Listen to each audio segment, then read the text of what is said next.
Assalamualaikum warahmatullahi wabarakatuh. Nama saya Muhammad Syukri Hamidi dari kelas 12 MIA 5, mata pelajaran fisika, tahun ajaran 2021-2022, Madrasah Alia Negeri 2 Kota Jambi.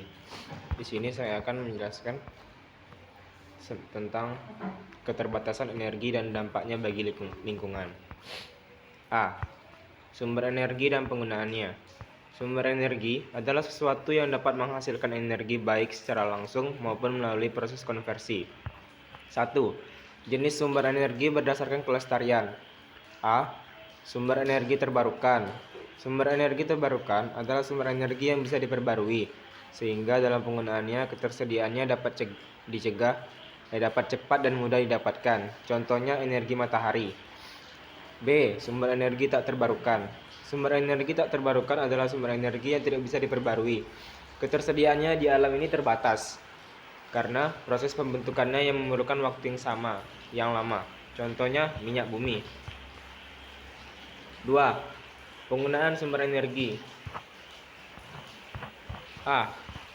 Penggunaan energi untuk keperluan rumah tangga. B. Penggunaan energi untuk keperluan industri. C. Penggunaan energi untuk keperluan transportasi. D. Penggunaan energi untuk keperluan komersial. 3. Energi fosil. Energi fosil adalah energi yang dihasilkan oleh jasad makhluk hidup yang terkubur jutaan tahun lalu. A. Minyak bumi. Minyak bumi merupakan cairan kental berwarna coklat hijau dan kehijauan yang mudah terbakar. Bahan kimia yang terkandung di dalam minyak bumi adalah berbagai hidrokarbon. Sebagian besar dari seri alkana dengan berbagai varian penampilan, komposisi, dan kemurnian.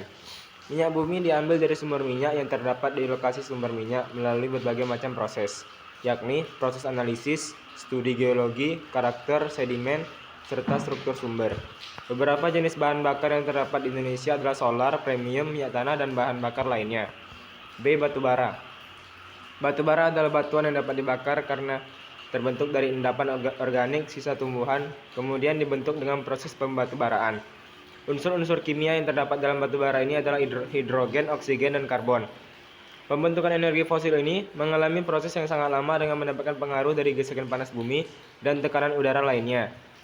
Jenis batu bara pun ada dua macam, yaitu batu bara pertambangan darat dan pertambangan terbuka. Biasanya, batu bara digunakan untuk pembangkit listrik tenaga uap. C. Gas alam. Gas alam adalah metana, kadang dikenal sebagai gas rawa. Gas alam biasanya ditemukan di bawah tanah bersama dengan minyak bumi dan batu bara. Tetapi, kadang-kadang terjadi dengan itu dan dipompa melalui pipa. Setelah dipompa keluar, kemudian diangkut ke tempat penyimpanan atau untuk keperluan rumah tangga. Gas alam telah menjadi sumber gas domestik bertahun-tahun. Banyak orang menggunakan gas alam untuk memanaskan rumah mereka. Gas alam mempunyai bau yang kuat yang membuatnya mudah untuk tercium jika ada kebocoran, dan menghasilkan relatif sedikit polusi terhadap sumber bahan bakar lain. Kelemahan utama dari bahan bakar ini adalah sangat mudah terbakar. Produksi terbanyak gas alam ada di Amerika dan Rusia. 4. Ketersediaannya sumber energi. Pemanfaatan energi tak terbarukan yang hingga saat ini masih mendominasi penggunaan energi di Indonesia, membuat masalah yang sangat serius dalam hal ketersediaan cadangan sumber energi tak terbarukan itu sendiri. Cadangan minyak bumi, batu bara, atau gas alam suatu saat nanti akan habis di alam ini jika dari sekarang kita tidak memperhatikan pemanfaatannya secara optimal. Beberapa tahun yang akan datang, penggunaan energi yang berlebihan akan menyebabkan terjadinya masalah kekurangan sumber energi atau krisis energi. Untuk mengatasi krisis energi ini, maka dibutuhkan solusi, yaitu dengan meningkatkan pemanfaatan sumber energi terbarukan di Indonesia. Ketersediaan sumber energi terbarukan sangat besar di alam ini. Selain itu, pemanfaatan sumber energi terbarukan juga mengurangi dampak pencemaran lingkungan. B. Solusi terhadap keterbatasan energi. 1. Penghemat energi. Berikut langkah-langkah sederhana penghematan energi dalam kehidupan sehari-hari. A. Menggunakan lampu hemat energi atau LED. B. Membentuk perilaku dan kebiasaan diri untuk menggunakan listrik saat diperlukan, secara bergantian dan tidak berlebihan. C. Mematikan komputer, lampu, televisi setelah digunakan. D. Jika matahari sedang terik, alangkah baiknya untuk menjemur pakaian guna pemanfaatan energi secara alami. E. Menggunakan alat sekolah atau kantor yang bersifat hemat energi. F. Mengefisienkan pemakaian energi tempat umum. G. Mendesain rumah atau gedung hemat energi. H. Pemerintah menyediakan fasilitas kendaraan umum massal secara efektif dan efisien. Pemerintah menyusun kebijakan dan memberikan penghargaan atau apresiasi positif atas segala upaya atau inovasi pengamatan energi. J. Menyosialisasikan kegiatan-kegiatan yang bersifat hemat energi. K. Memakai jenis pakaian yang nyaman sesuai kondisi cuaca dan suhu udara sehingga mengurangi penggunaan energi pendingin atau menghangatkan ruangan.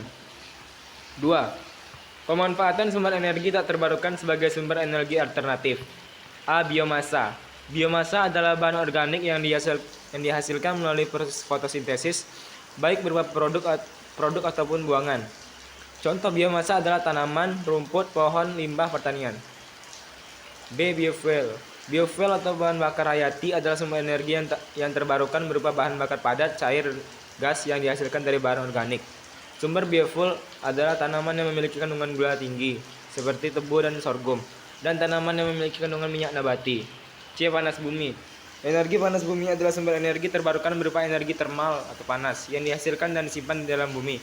Energi panas bumi dianggap cukup ekonomis, berlimpah, berkelanjutan, dan ramah lingkungan. Namun, pemanfaatannya masih terkendala pada teknologi eksploitasi yang hanya menjangkau di sekitar lempeng tektonik saja. D. Tenaga air. Air adalah sumber energi terbarukan yang terus diisi oleh siklus global dan curah hujan.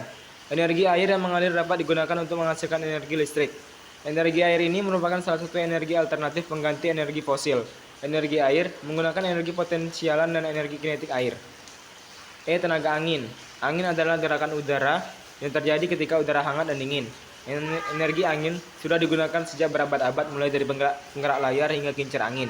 Energi angin ditangkap oleh turbin angin, kemudian digunakan untuk menghasilkan listrik. F. Tenaga listrik. Proses reaksi nuklir yang terkendali dapat menjadi sumber energi alternatif yang berpotensi sangat besar. Tetapi, pendirian pembangkit listrik tenaga nuklir ini sering diprotes oleh masyarakat. Proses reaksi nuklir ini dikenal sebagai reaksi fisi yang menghasilkan panas untuk menguapkan air yang dapat digunakan untuk menggerakkan generator untuk menghasilkan listrik. G. Tenaga surya. Matahari adalah sumber energi yang paling kuat. Energi surya dapat digunakan untuk pemanasan rumah, pencahayaan dan pendinginan, pembangkit listrik, dan pemanasan air. Energi matahari berasal dari radiasi sinar matahari. H. Gelombang air laut. Energi gelombang laut adalah energi yang dihasilkan oleh pergerakan gelombang laut menuju daratan dan sebaliknya. I. Pasang surut. Energi pasang surut adalah energi terbarukan yang dihasilkan oleh pergerakan air laut akibat perbedaan pasang surut. J. Hidrogen. Hidrogen memiliki potensi luar biasa sebagai sumber bahan bakar dan energi. Pemanfaatan hidrogen masih terkendala pada teknologi yang dibutuhkan untuk mewujudkan potensi ini masih dalam tahap awal. Setelah dipisahkan dari unsur-unsur lain, hidrogen dapat juga digunakan untuk menggerakkan kendaraan dan menggantikan gas alam. K. Energi panas laut. Panas sinar matahari yang diserap oleh permukaan laut menyebabkan temperatur di permukaan laut lebih hangat. Temperatur akan cukup drastis saat di bawah permukaan laut. Perbedaan temperatur ini dapat dimanfaatkan untuk membangkit listrik. Sekian penjelasan dari saya. Jika ada kurang mohon dimaafkan. Wabillahi taufiq wal hidayah. Assalamualaikum warahmatullahi wabarakatuh.